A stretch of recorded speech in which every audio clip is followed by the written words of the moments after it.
Hi, welcome to the coaching game. I'm Laurie Lawson, and guess who's I am Terry Yoffe, Coaches Creating Change, which in these times, I I just love the concept of hopefully being willing to impart change and what's going on. And there's just been so much change going, happening that, I just wish that, we bring value with our voices in our little corner of the world.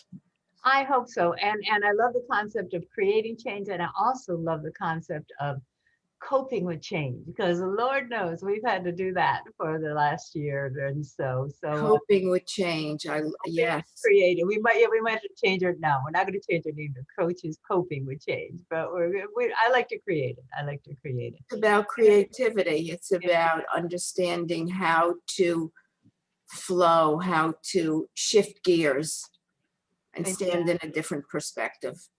and even if we're talking about creating change, that we could be talking about creating a new mindset, which Mm, I've done 100 times in the last year, I think.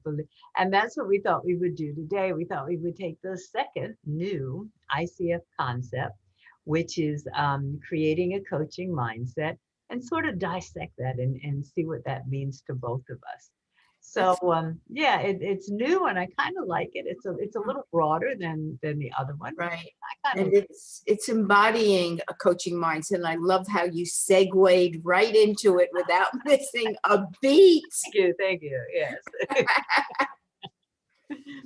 Well, to me, and I think it was no, I'm not going to say it was the old coaching presence because they still have that there. But I think to me, I think ICF has kind of shifted from you're the coach and I'm the client, or I'm the client, I'm the coach, and whatever.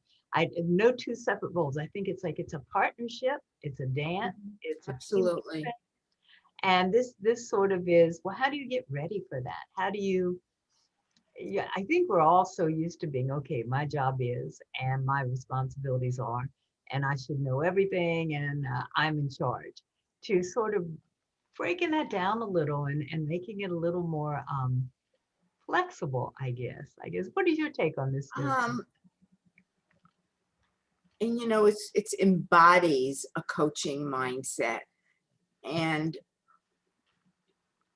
I for us as coaches, it's really about being. Mm, That's my interpretation for me. Anyway, I can't talk for the world, but it's about just being available to our clients, um, and allowing them to come into that space and feel safe. So mhm. it's about integrity, it's about trust, it's about allowing them to come in and open up, and no matter what's going on with them, they could be frazzled, they could be crazed, they could have lost their job, whatever it is. It's about us not having knee jerk reactions and just being available, Mhm. coming with an open mind, to be able to serve them. Because that's what we are. We are in service to our clients. Definitely, definitely. You made so many interesting points there. One is the space, allowing them to come into the space. What do you feel is your responsibility as a coach to create that space? What do you do to Yeah. do that? For me, we go back to the old competencies. It's about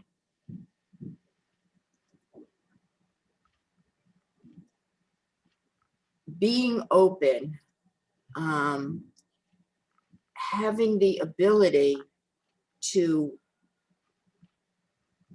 create safety, to Mm, create trust, to create integrity. And that was, probably from the one before this that we talked about, ethical guidelines. Mm. How are you? So before I did coaching, I was in sales. And for me, the one thing I learned, a lesson learned, was clients, whatever client represents at that moment, that they trust you. They feel that, sorry, you have their best interest at heart. And I had that in sales. My clients loved working with me. Clients used to call up and say, I want to work with Terry, because they knew that I wasn't going to, pardon me, screw them over. Mhm. That even if they were a small advertiser or a big advertiser, they got the same service. And so I flexed that muscle for many years. Coming to coaching, it's the same thing. Somebody isn't going to want to do business with a coach or a salesperson or anyone in business for that matter, unless they trust them. Right. That explains why I know we had this conversation on air before about the most valuable core competency. You were adamant, trust and intimacy. That's the one. That's the one. I understand that better now. I understand why you feel that. Without that, there's no foundation. People get it. They have a sense. They may not be able to articulate it. However, people get a sense, and especially a coach and client, which is a partnership, right? It is a partnership. That's what I call it.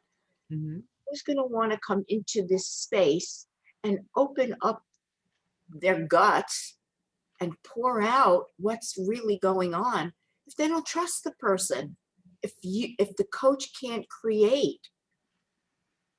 So that goes with, again, my own sense, with embodying a coaching mindset. Well, that's interesting because yeah, I think trust and intimacy. I love that. As you say, is I guess are the foundation, foundational points. The other thing that I think is important when you're creating that safe space is non-judgment, and that's a hard one. It's like okay, no judgment, Hmm. no assumption, Mhm. no I will say preconceived ideas, but you're going to have them, but catch yourself when you do.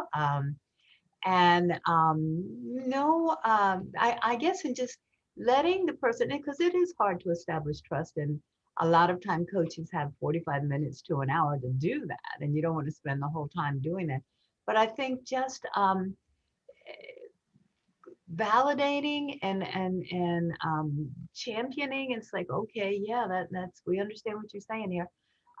Just letting the client know that you are listening to them and you are hearing what they're saying, and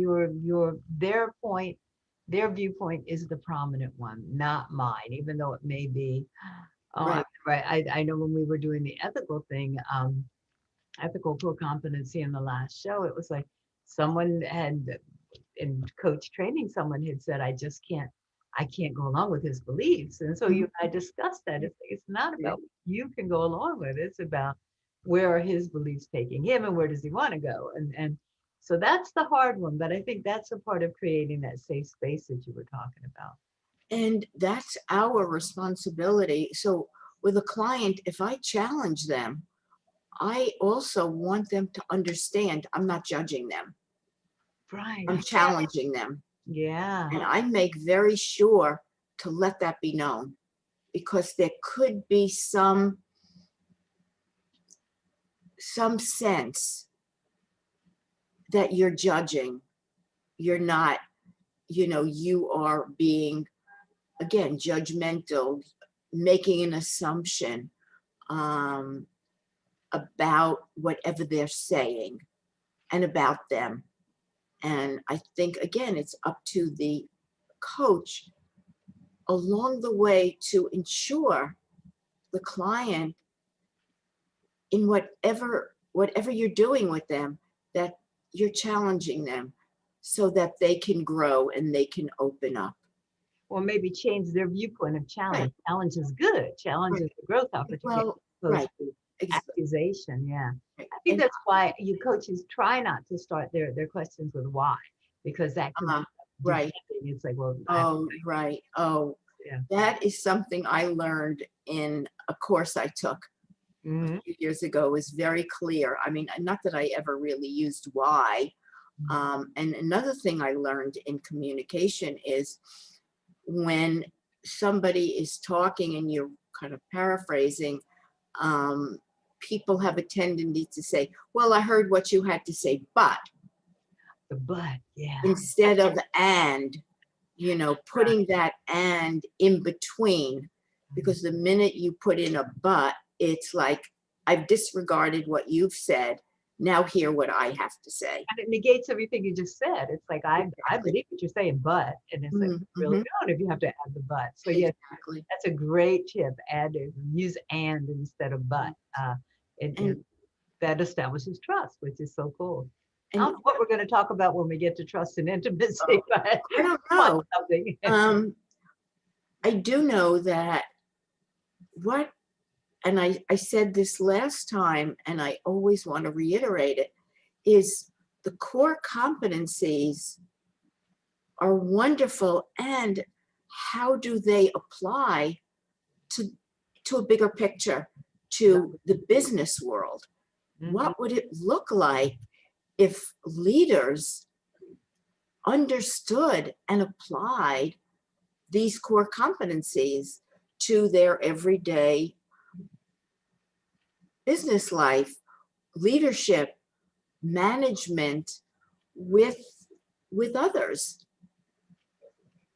It would be mind blowing, and thank heaven out there are out there leadership coaches and team development coaches and people who are really getting into helping organizations. And I like the one-on-one, but I know you like organizations too. It's like, and just helping them just, yeah, just trickle down, trickle up, however it's going to trickle, just get the concepts in there. Let me ask you something about, not only is it good to create the safe space, but how do you prepare yourself and this is within the coaching mindset, how do you prepare yourself for your session? Do you do anything special to, to get in the right mindset before you start coaching? So what I do is I have a system whereby I take little notes during the conversation. Hmm. So I input it into my system. And what I do is before every call, I'm in a place of quiet. I have a headset and I look over the notes from the previous session. So I remember what took place, what was on their minds, what did we work on. Hmm. So if the client, so I have the information. I don't really rely on my own mind. Um, so I already have in my head the string of what we're coaching around, what they want, where they want to go. So I use that if I need to. So I always start the conversation. What would you like to look at today? What will be important for you? Um, and then I leave it up to them. If I feel that it's important to interject what we talked about last time, I will do that. Especially if you've left them with some form of accountability, like Sure. did you get that resume done, or whatever you're Mhm. doing? Yeah. Right. Yeah, I do that too. I also review the notes. I also try to, and I have not figured out quite how to turn off my phone totally, but I try to turn everything off that's going Oh, to distract me, right? mhm. It's like I think Oh, you and I were yeah. just going, is my email off and it's still making noises? I don't Oh, know yeah. what happens, but so Yeah. it's, to really create something that's not going to divert you Right. for your attention. I go into another room. I'm not near my computer. Um, I turn my phone off. If my house phone rings, nothing I can do about that. yeah, Uh, that's the one that yeah, has stumped so, me, but but I'm trying. I ignore it. I don't, I try not to allow that to come into place. And I spend a couple of minutes preparing myself Mhm. to kind of just zone out and go within myself in a pseudo meditative state. So I'm ready to hear what's going on with the client. How are they saying hello? How are they, what's going on? What can I hear? Because in listening, it's not only listening to them, it's listening to the energy, it's listening to what's not being said. What are they not saying that's tripping them up? Exactly. Well, that brings up another question then. Okay, let's say, and I'm going to use this because I know neither of us have dogs, but not that we don't like dogs, but okay, let's say earlier this morning your dog died. Do you carry on with that coaching session Oh, or do you cancel? um, I would probably reschedule. You would reschedule? Yeah, Yeah. I would. I don't have a dog, but my sister's dog recently died and she went into a Oh my tailspin. God, it's like losing a family member. Right. Absolutely. Yeah. If I am not feeling well and I know I can't be 100% there, Hmm. something has come up, I will ask to reschedule. I'm not that stoic that I can say the show must go on Yeah. because this is about somebody else. And if I cannot be there 100% for them, then I am cheating them and I'm not being fair to them. Right. I try very hard. It's like, okay, meditate, do what you got to do, get Yeah. over this. And if it doesn't work, and I've only had to do it a few times, Mhm. I'm pleased to say. If it doesn't work, then it's like you got to tell them, it's like, okay, I'm really not going to be fair to you today because my mind is wherever it is. And be honest, Mhm. Right. yeah, but I think that's part of creating the coaching mindset also. It's like, am I going to give as much as I possibly can Right. to my clients? So Right. I agree 100%. And, when I think about embodying the coaching mindset in a bigger, broader scale in business, you can look at coaching mindset is about agility. hmm, It's about being open to adapt and respond, quickly to something changing. On a call, a client is going one way and all of a sudden they go another way, you know, trying to figure out or ask, okay, what's going on here? So being willing to dance, as you said, with the client at any given moment, also being resilient, being able to recover if something comes up. How resilient are you? And the client. And also, it's what we're doing is a collaboration. So, all of these are great for coaching. They're also equally as great for the business world. Being agile as a leader, being resilient, being able to collaborate with your employees. So they really parallel each other in so many ways. definitely, definitely. And I think one of the things for the coaching mindset is being curious as Mhm. opposed to being omnipotent and I know everything, it's and I found when I first became a coach, I found that very difficult to be curious Mm, because I was raised down south. And if I asked a question that wasn't any of my business, I was told, that's none of your business. Why are you asking that question? So it was like, oh, I have to be polite. So I had to really break that barrier. But I think in the coaching mindset, you have to go, your job is to get information. And sometimes right. the information's there, but the client doesn't know how to access it. Uh, So and that's how I keep breaking that barrier because I still have that tendency to be a little too polite. Well, Curious, that's not your job as a coach. Your job as a coach is to be curious. That's it. exactly. To ask every kind of question you can ask. And, it's coaching mindset is also about a growth mindset, Hmm. right? It's about allowing your mind to grow in whatever direction that takes us for the client, because it's about having a client develop that growth mindset. If you're not willing to have a growth mindset, then you'll never change. If you're stuck in a position, nothing's going to change. And that relates to your broader scope where we're relaying it to it. It's so much better if the leader of your company or organization, whatever you are, is curious and wants to hear what are your ideas, what are the problems, what are the difficulties that you're having. It's so much better than to be, these are the rules, you have to follow them, and I've already figured it out. So that curiosity is an asset that I was raised wrong. It's not necessarily a bad thing.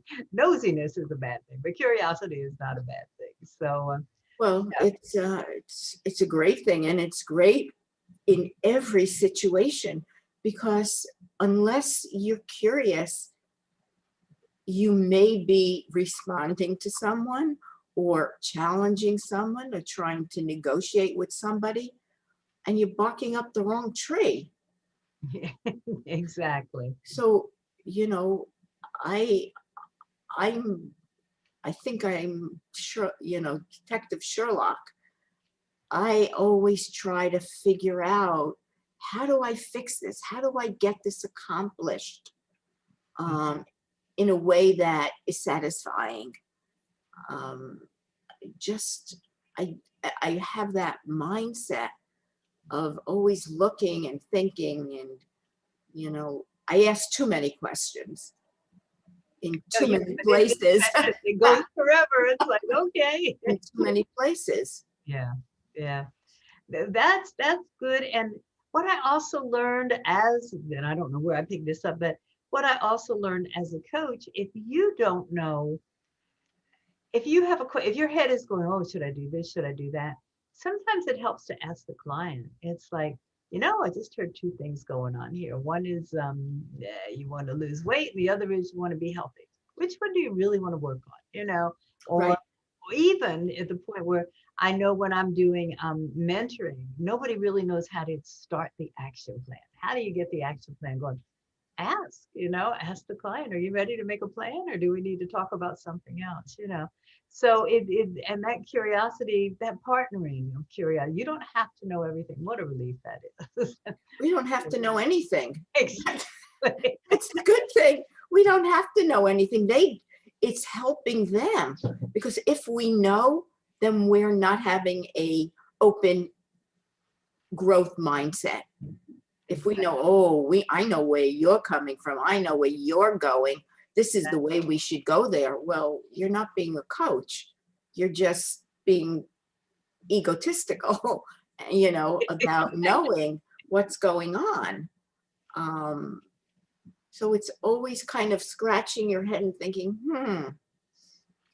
Yeah, or I I wonder hear you what's say going on. this, but the tone of your voice is saying, I don't think so. Yeah, so it's that kind Exactly. we'll get into that active listening and all that. But there's an ICF higher up, and I would name her and give her credit if I could remember who it is, who says that I never ask a question that I know the answer to.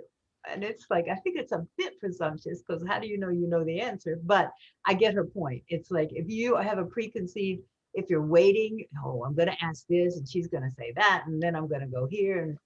And then you've lost your curiosity. You're into plotting and planning on your point of view rather than, So I never ask a question I know the answer to. yeah, yeah.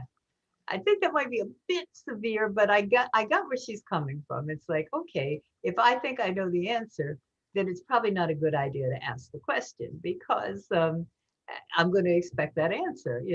Well, how do you even know what the answer is? Well, that's it. That's why I think the Right, concept is cool, but it's like, I think it's presumptuous for you to think you might know the answer. It's like, right. You know, that's what I love. I love because you can get, you can get, by keeping your questions really big and vague and not specific, you can get some of the craziest answers that would never occur to you. But it's like, oh, okay.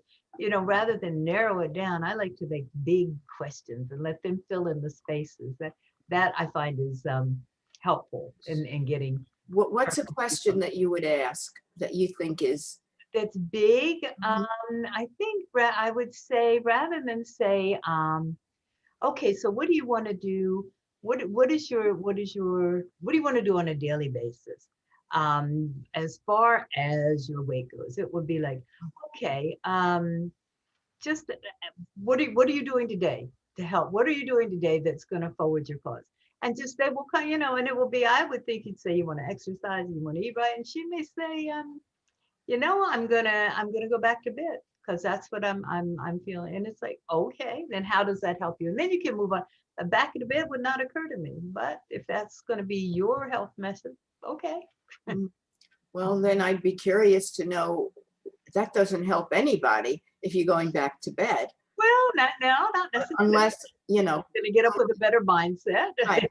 Okay, so that you would have, for Yeah, that's instance, why I would say, right, well, how would that help you? right, How's right, that going to advance right, what you're doing? right, But it would be exactly. just leaving it kind of open rather than me going, okay, well, we've talked about this and this. Let's know. What are you going to do for exercise? Oh, No, yeah, what right, what are you going to do? Yeah. right, So right. Yeah, it's good. just trying to keep it open, I think, allowing them to slip in with their viewpoint and not narrow it down so much. Yeah. A coach that we both know, I remember his he a client had said something to him, and he said, I may be intuitive and I may be understanding, but the one thing I'm not a mind reader. Exactly. Yes. And we're not mind readers. No, and yet at No, some point you feel like, oh, I should know where to take this next, and it's my job to guide this in. But it's like it's okay to partner. It's okay to say, you know what, I didn't really get that. Let's talk about it a little bit more. no, What did you mean by that, or what are you feeling? right. Say, Exactly. Try to tease out. And if you're at a standstill and you don't know what to even say, you can say, so, you know, what put it on them. I'm not sure absolutely. where we're gonna go from here. Well, Yeah. what are your thoughts? Tell me where to go. And you know Right. what? I'm going to tell you where to go. We got to say bye. We only have like 18 seconds left. Do you Oh, believe you that? kidding? I'm Oh not. my gosh, we could be talking for another I hour. know. We always do 15 that. seconds. Okay. So As Terry usual, Yoffe, I'm going to see you next month. I can't you wait. will. We'll come And up with something new. Thank you all will. for listening. Laurie, enjoy your day. You do the same and stay curious. Yes, stay curious. Take care. Bye. Bye bye.